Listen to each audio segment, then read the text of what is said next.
Auto accepting on Cash App is pretty easy. If you don't know what is Cash App is an app that used by millions of users to transfer money and receive money in a most quick way.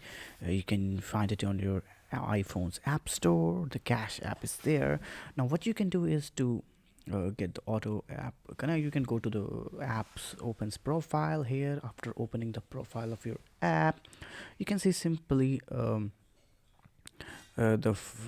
check balance, cash balance. Here you can see cash balance.